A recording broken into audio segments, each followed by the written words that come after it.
Art meets technology ang peg ng ilang exhibit sa ibang bansa. Sa Tokyo, Japan, may immersive exhibit ang mga sikat na obra ng Japanese artist na si Hokusai.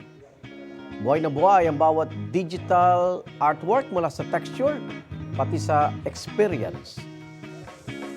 Gamit ang haptic plate sa sahig, mafe-feel mo ang scenery ng mga obra gaya ng paglalakad sa tulay, beach, o kaya ay snow. Nagmistulang giant canvas naman ang Casa Batlló sa Barcelona, Spain.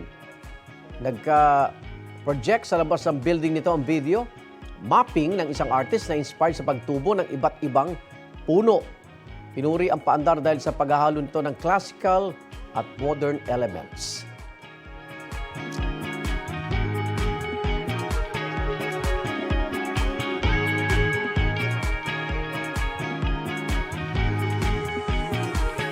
Igan, mauna ka sa mga balita, mag-subscribe na sa GMA Integrated News sa YouTube para sa iba't ibang ulat sa ating bansa.